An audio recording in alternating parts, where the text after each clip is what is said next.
성경 말씀은 마가복음 6장 7절에서 13절, 마태복음 10장 5절에서 15절, 누가복음 9장 1절에서 6절, 12제자의 파송입니다. 마가복음 6장 7절, 12제자를 부르사 둘씩 보내시며 더러운 귀신을 제어하는 권능을 주시고 명하시되 여행을 위하여 지팡이 외에는 양식이나 배낭이나 전대의 돈이나 아무것도 가지지 말며 신만 신고 두 벌 옷도 입지 말라 하시고 또 이르시되 어디서든지 누구 집에 들어가거든 그곳을 떠나기까지 거기 유하라. 어느 곳에서든지 너희를 영접하지 아니하고 너희 말을 듣지도 아니하거든 거기서 나갈 때에 발날의 먼지를 떨어버려 그들에게 증거를 삼으라 하시니 제자들이 나가서 회개하라 전파하고 많은 귀신을 쫓아내며 많은 병자에게 기름을 발라 고치더라. 대학을 졸업하고 회사 대기업에 취업하면 먼저 신입사원 교육을 받게 됩니다.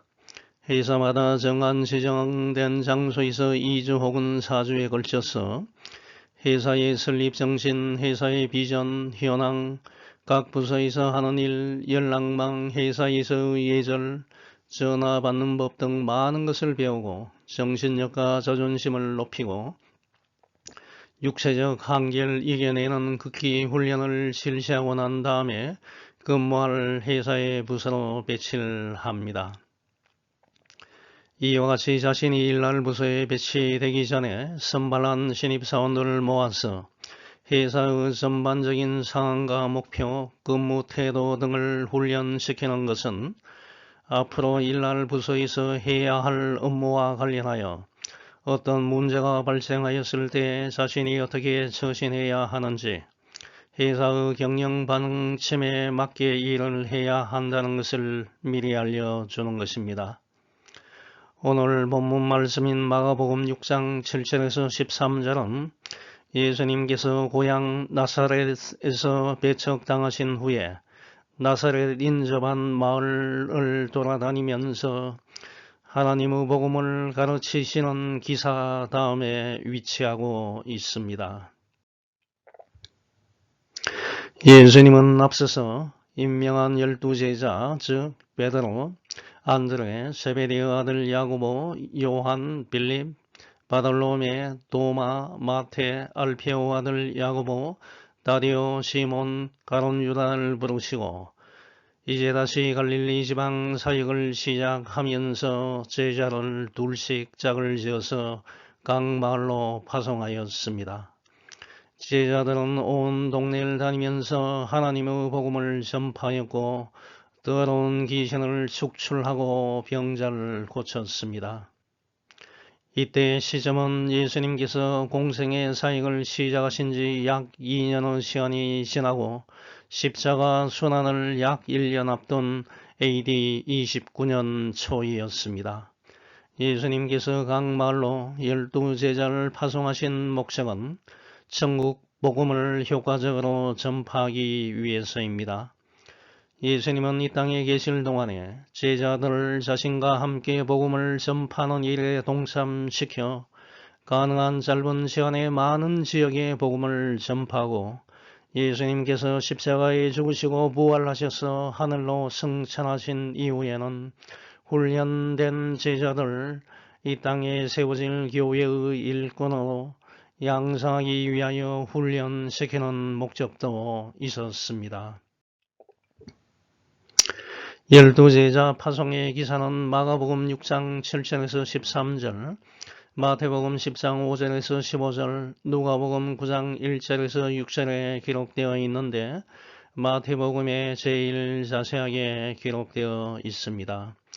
마가복음 3장 13절에서 19절 보면 예수님은 산에 올라가서 12제자를 임명하셨고 그 이후에 제자들과 같이 지내면서 여러가지 천국 비유를 가르치셨고 귀신 들린 자에게서 귀신을 쫓아내셨고 혈루증 걸린 여성의 병을 고쳐주셨고 해당장 야이로의 죽은 12살 된 딸 여자아이를 살려주셨고 예수님의 고향 나사렛을 방문하셨고 이제 마침내 다시 갈릴리 지역 사역을 시작하면서 12제자를 부르시고 둘씩 짝을 지어서 파송하였습니다. 즉 예수님은 12제자를 임명하시고 즉시 제자들을 각 마을로 파송하신 것이 아니고 예수님의 사역 현장에서 얼마 동안 함께 동고동락하면서 훈련시키시다가 각 마을로 파송하였던 것입니다. 이에 반하여 마태복음의 저자 마태는 예수님께서 12제자를 임명함과 동시에 각 지역으로 파송한 것으로 기록하였습니다. 이것은 저자 마태가 마태복음을 12제자의 임명과 파송이라는 동일한 주제를 한테 묶어서 편집하였기 때문입니다. 12제자 파송 사건을 통하여 복음 전파자로서 어떤 자세를 취해야 하는지, 무엇을 사람들에게 전파해야 하는지를 살펴보고 실천하고자 작정하는 시간이 되면 좋겠습니다. 첫 번째, 복음을 전할 대상자는 영적 위기에 빠진 사람들입니다.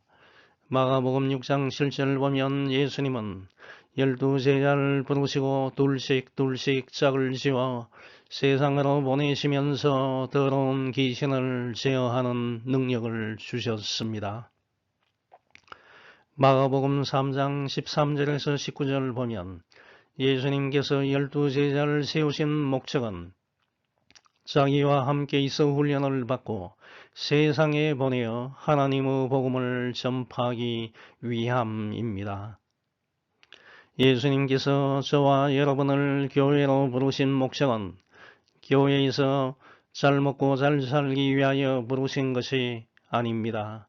이곳 교회에서 교육과 훈련을 충실히 잘 받고 교육받은 것을 가지고 바깥 세상 사회에 나가서 하나님의 복음을 전하기 위함입니다.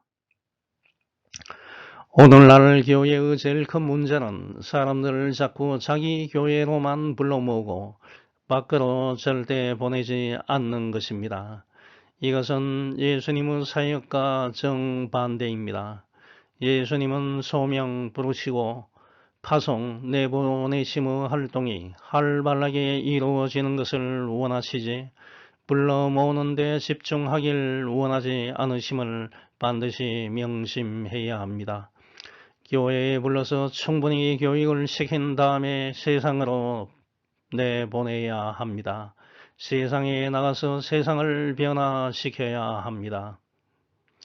이러한 소명과 파송의 활동이 활발할 때 하나님의 나라는 날로 확장되는 것입니다.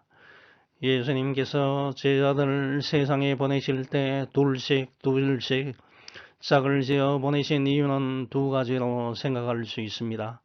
첫째는 복음 사역에 있어서 한 사람보다는 두 사람이 더욱 효율적이며 두 사람이 서로 도움을 주고받을 필요성을 반영한 것이고 복음을 듣는 사람들에게는 신뢰감을 주기 위함이었습니다.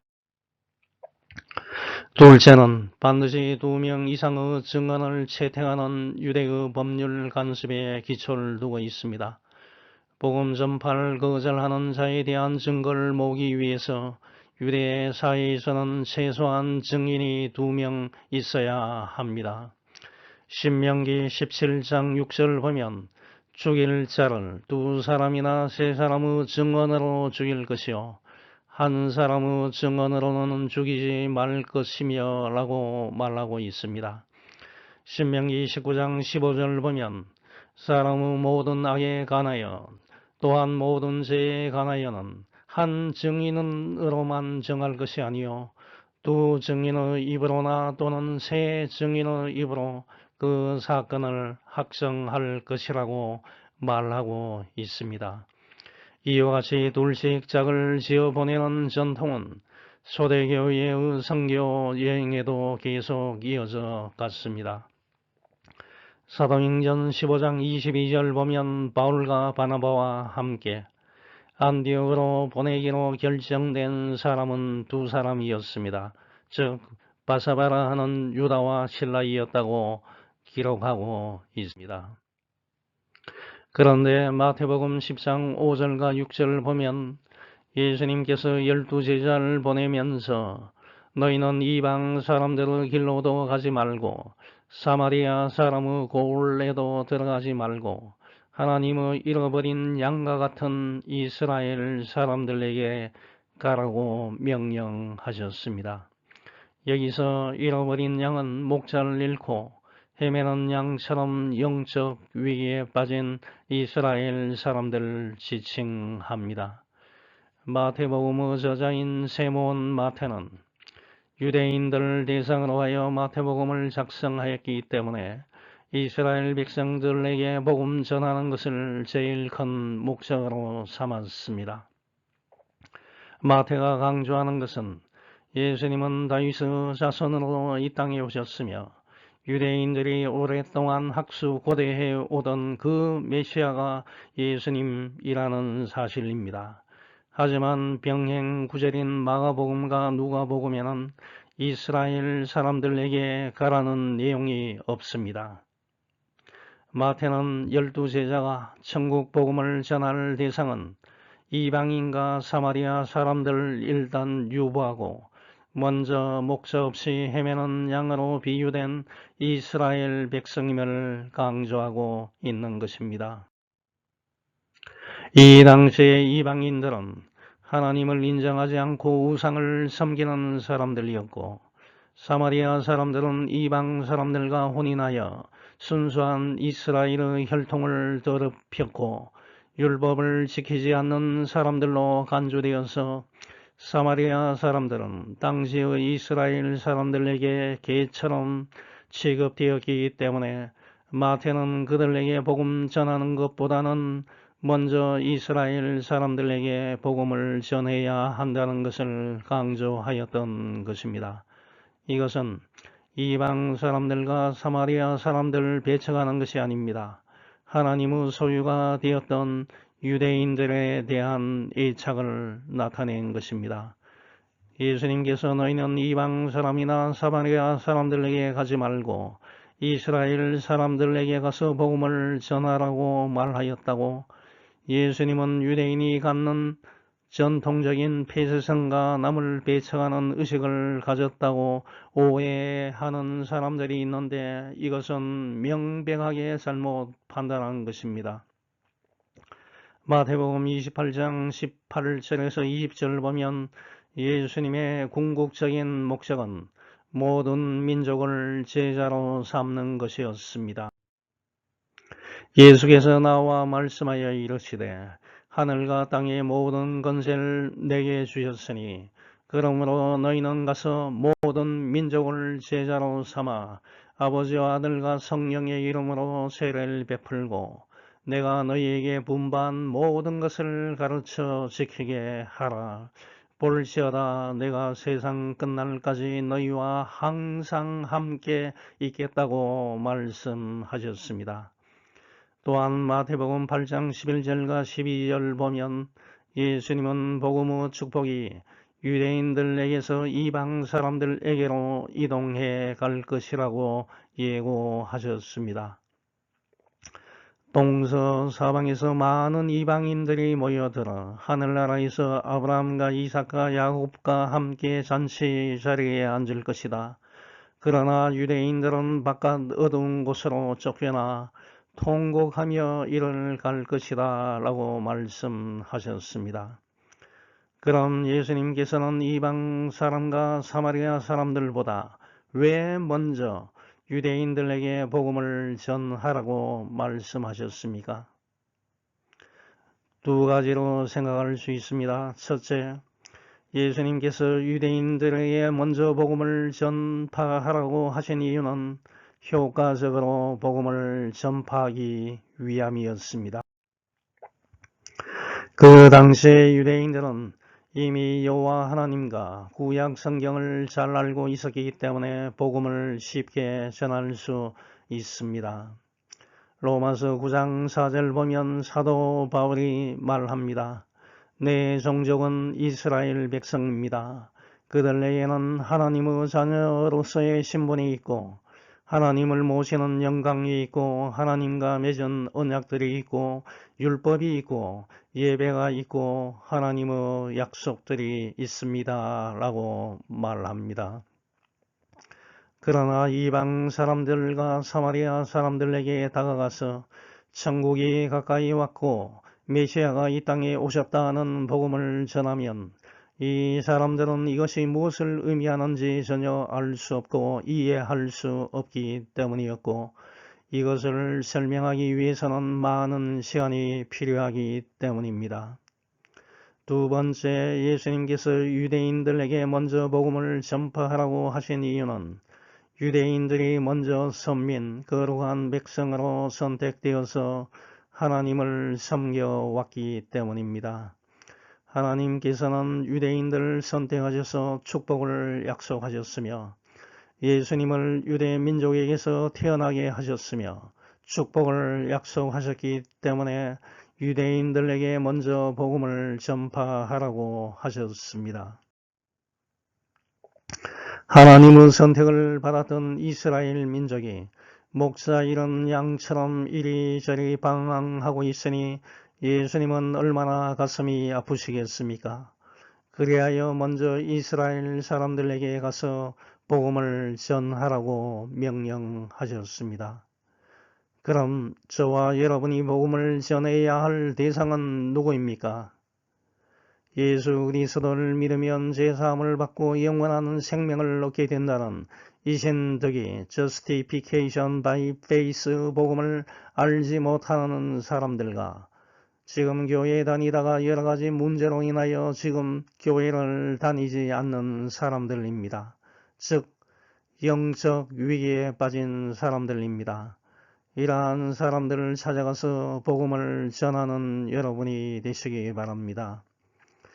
두 번째, 복음은 그냥 아무런 대가 없이 받았으니 거저 주어야 합니다. 마태복음 10장 7절과 8절 보면 예수님은 제자들에게 복음을 전파할 때 이곳저곳 다니면서 천국이 가까이 왔다고 전하고 병든 사람을 고치고 죽은 사람을 살리고 문둥병자를 깨끗하게 하며 귀신을 쫓아내고 너희가 거저 받았으니 거저 주라고 명령하셨습니다. 이것은 복음을 전하기 위해서 가만히 앉아서 말로만 전하는 것이 아님을 알려주고 있습니다. 부지런히 움직이면서 말씀을 연구하고 다니면서 전도해야 합니다. 시편 126장 5절과 6절 보면 눈물 흘리며 씨를 뿌리는 사람은 기쁨으로 거둔다. 울며 씨를 뿌리러 나가는 사람은 기쁨으로 단을 가지고 돌아온다라고 말하고 있습니다. 씨를 뿌리지 않으면 결실이 없듯이 수고와 봉사, 눈물과 땀을 흘리지 않고서는 전도의 열매를 거둘 수가 없습니다. 예수님께서는 복음을 전하는 사역을 하면서 지켜야 할 내용으로서 복음을 거저 받았으니 거저 주라는 것입니다. 하지만 이 세상에는 공짜가 없습니다.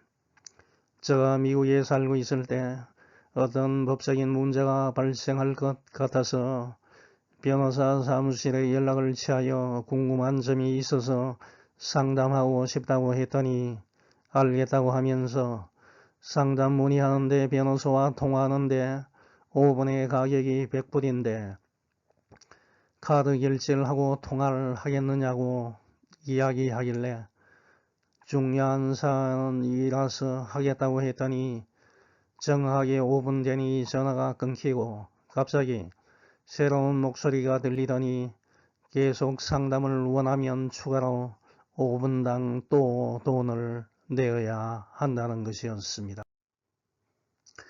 변호사에게 질문하는 데 시간을 모두 사용해버렸고 변호사에게서는 한마디 대답도 들을 수 없었는데 통화 시간이 끝이 나서 할 수 없이 또 돈을 지불하면서 계속 비싼 통화를 한 적이 있습니다. 이렇게 어떤 내용을 변호사에게 질문하는데도 돈을 지불해야 하는 세상입니다. 하지만 하나님은 저와 여러분에게 좋은 것을 그저 돈 한 푼 받지 않으시고 공짜로 주십니다. 저와 여러분은 그저 받았으니 그저 주어야 합니다. 그럼 저와 여러분이 하나님께로부터 그저 받은 것이 무엇입니까? 이신득이의 진리입니다. 그것은 예수 그리스도께서 저와 여러분에게 주신 복음입니다. 예수 그리스도를 믿으면 제사함을 받고 의인이 되고 영원한 생명을 얻는다는 것입니다. 이것이 참된 기쁜 소식, 즉 복음입니다. 과연 저와 여러분이 어디에 가서 누굴 만나야 제사함을 받고 영원한 생명을 얻을 수 있습니까?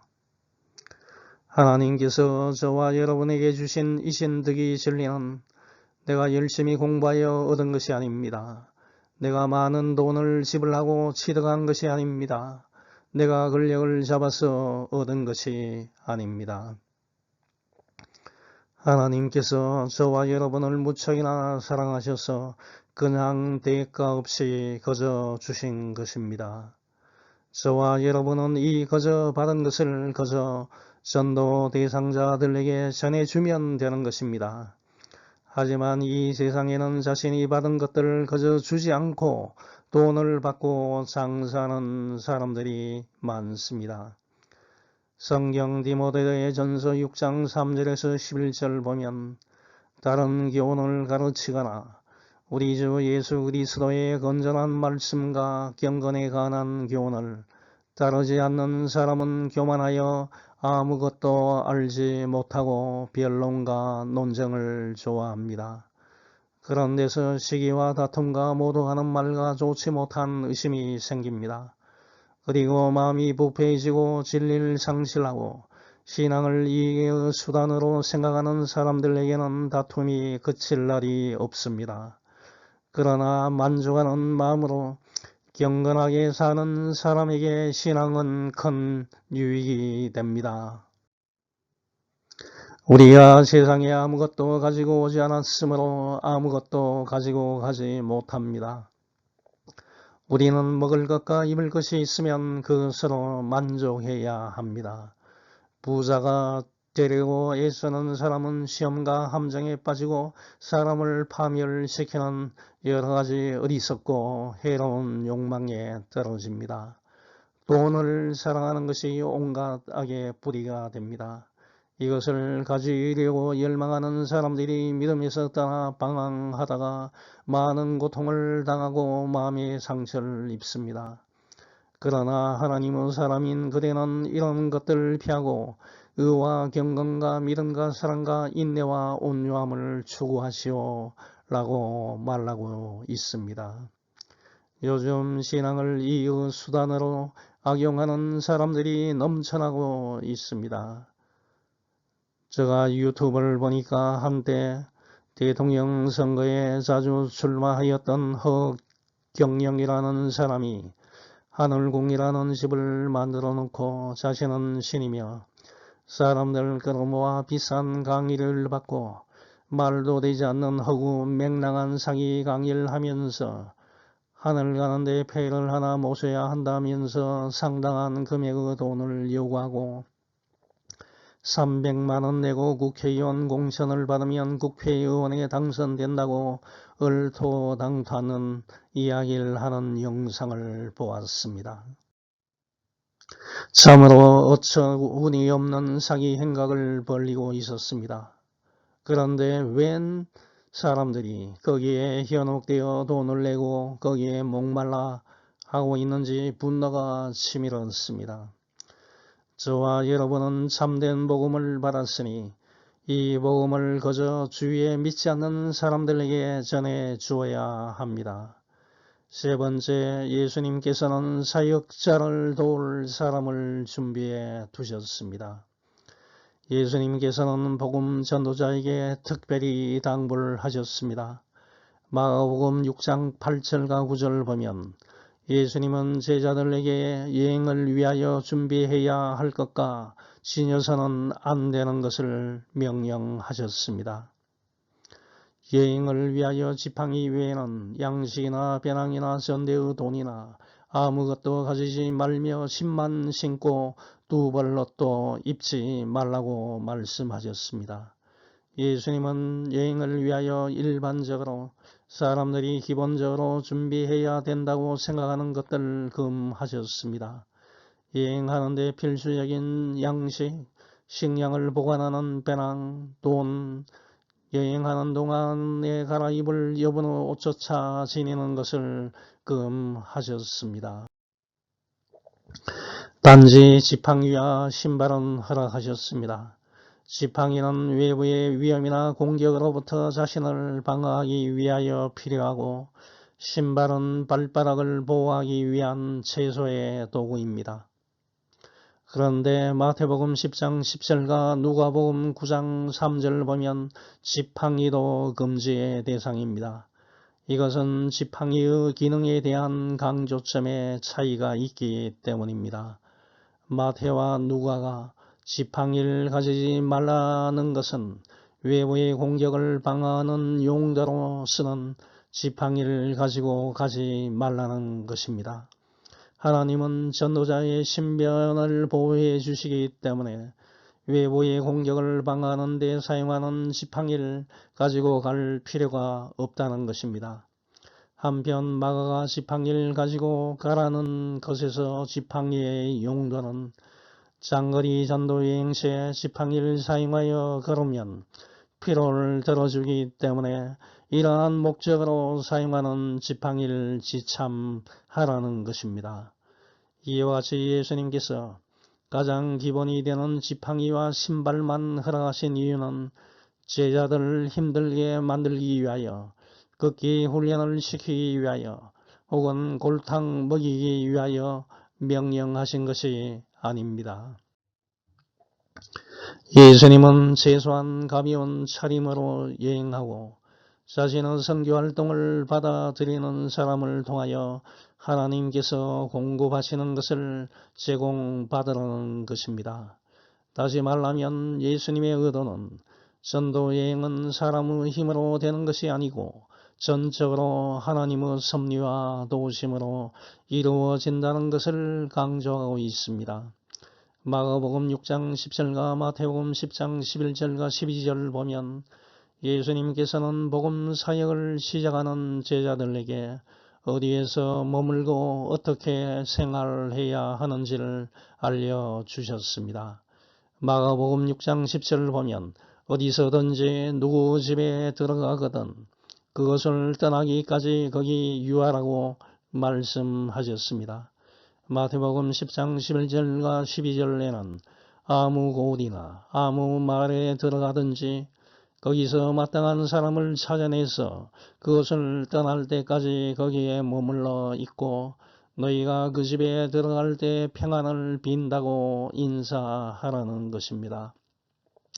어딜 가든지 복음 전도자를 한대하는 집에 가서 머물며 생활하라는 것입니다.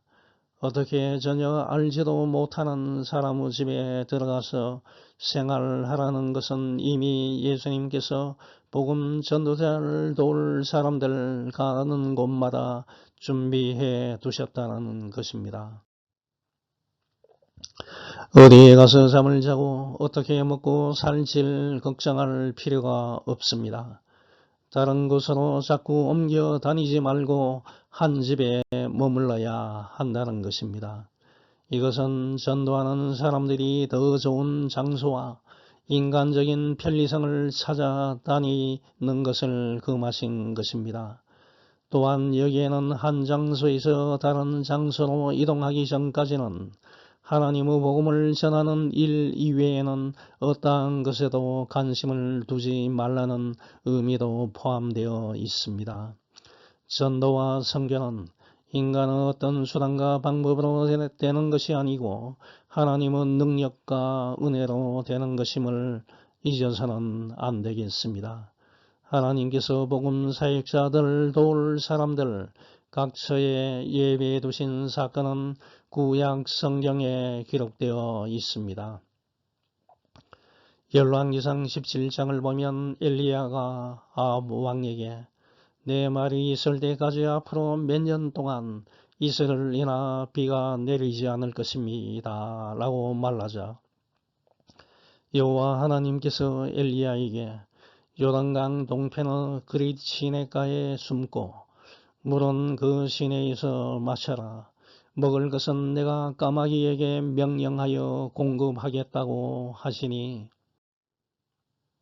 엘리야는 아침 저녁으로 까마귀가 물어다 주는 빵과 고기를 먹었고 얼마 후에는 비가 내리지 않아 시냇물이 말라버리자 하나님께서는 엘리야에게 시돈 근처에 있는 사르밧에 가서 머물게 하셨고 하나님은 엘리야 선지자에게 음식을 제공할 사르밧 값을 예비해 두셨습니다.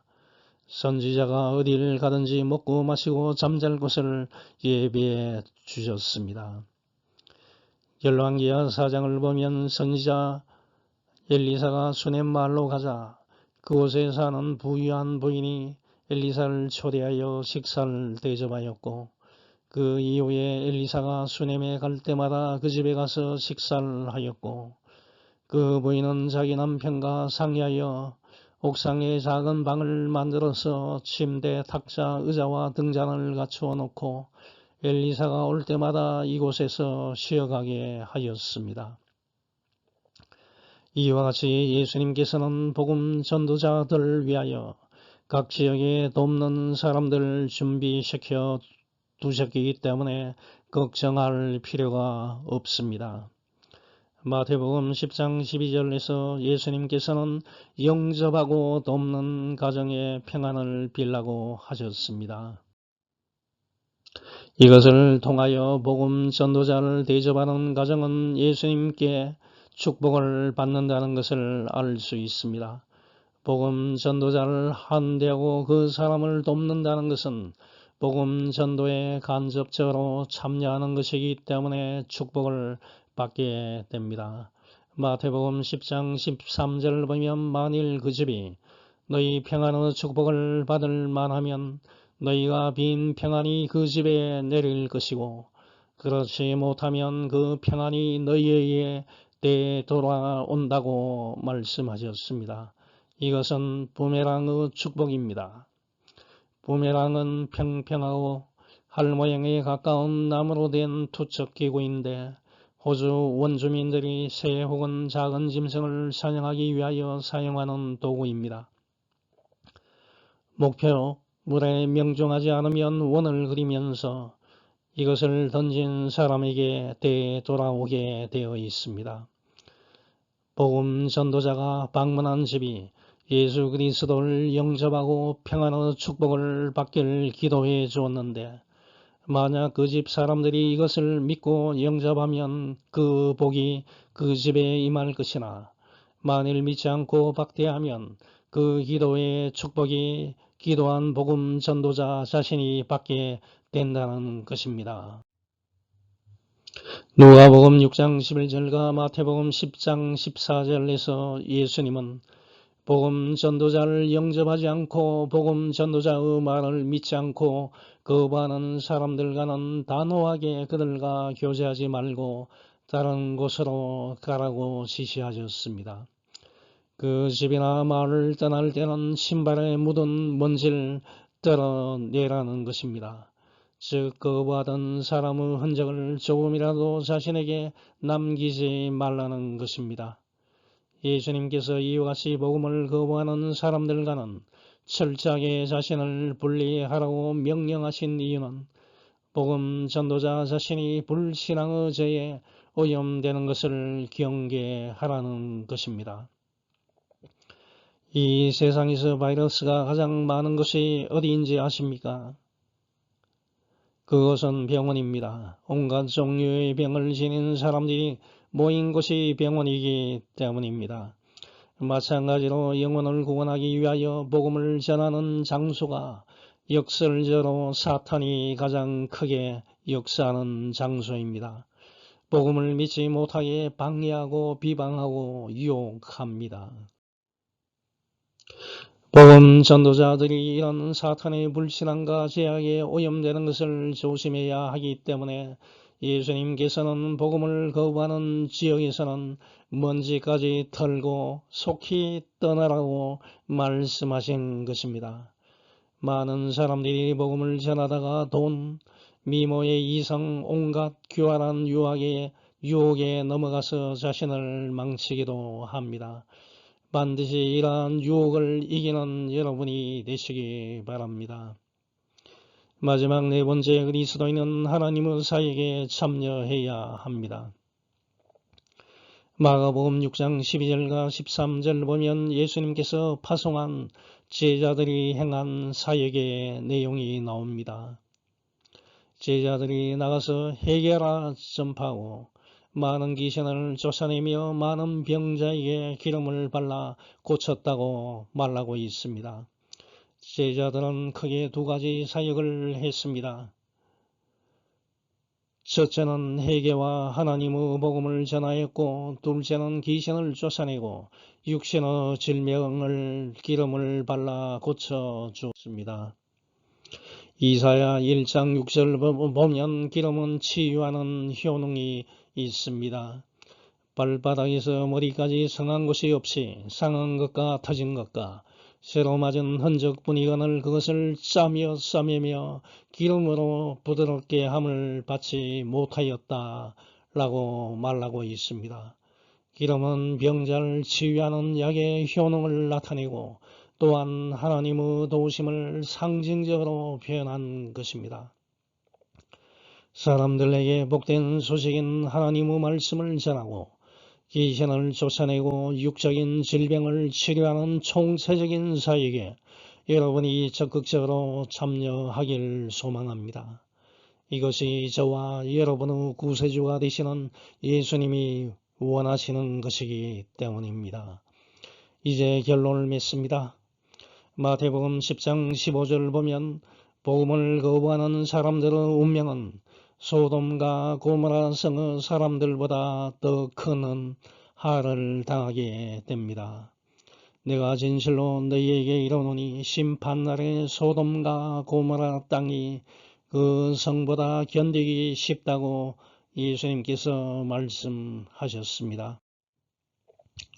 창세기 19장을 보면 소돔과 고모라의 주민들은 소돔성을 찾은 두 천사를 영접하고 자신들의 죄를 뉘우치기는커녕 천사를 성적인 대상으로 삼고 난동을 부렸으며 그 결과 하나님께서는 소돔과 고모라 성에 유황과 불을 비처럼 쏟아서 완전히 소멸하셨습니다. 예수님께서 복음을 거부하는 사람들의 운명은 소돔과 고모라 사람들보다 더 큰 하를 당하게 된다는 것을 말씀하신 이유는 소돔과 고모라 사람들보다 더 무서운 심판을 받지 않도록 최선을 다해 전도하라는 것입니다. 저와 여러분은 아직도 복음을 알지 못하는 사람들과 낙심하여 방황하는 사람들에게 예수 그리스도를 믿으면 제사함을 받고 영원한 생명의 축복을 받는다는 신득이의 진리를 적극적으로 전하는 전도자가 되시기를 축원합니다. 아멘. 하늘에 계신 하나님 아버지, 예수님을 나의 구세주로 믿게 하여 주심에 감사를 드립니다. 먼저 믿은 이 신득이의 복음을 지금 영적 위기에 빠져있는 사람들에게 전할 수 있는 용기를 주시고 어지러운 세상을 밝힐 전도자의 길을 걷게 해 주옵소서. 내가 그냥 아무런 대가 없이 바른 복음을 그저 전하게 해 주옵시고 하나님의 사이에 겉돌지 않고 적극적으로 참여할 수 있는 능력을 주옵소서. 모든 것 예수님 이름으로 기도하였습니다. 아멘.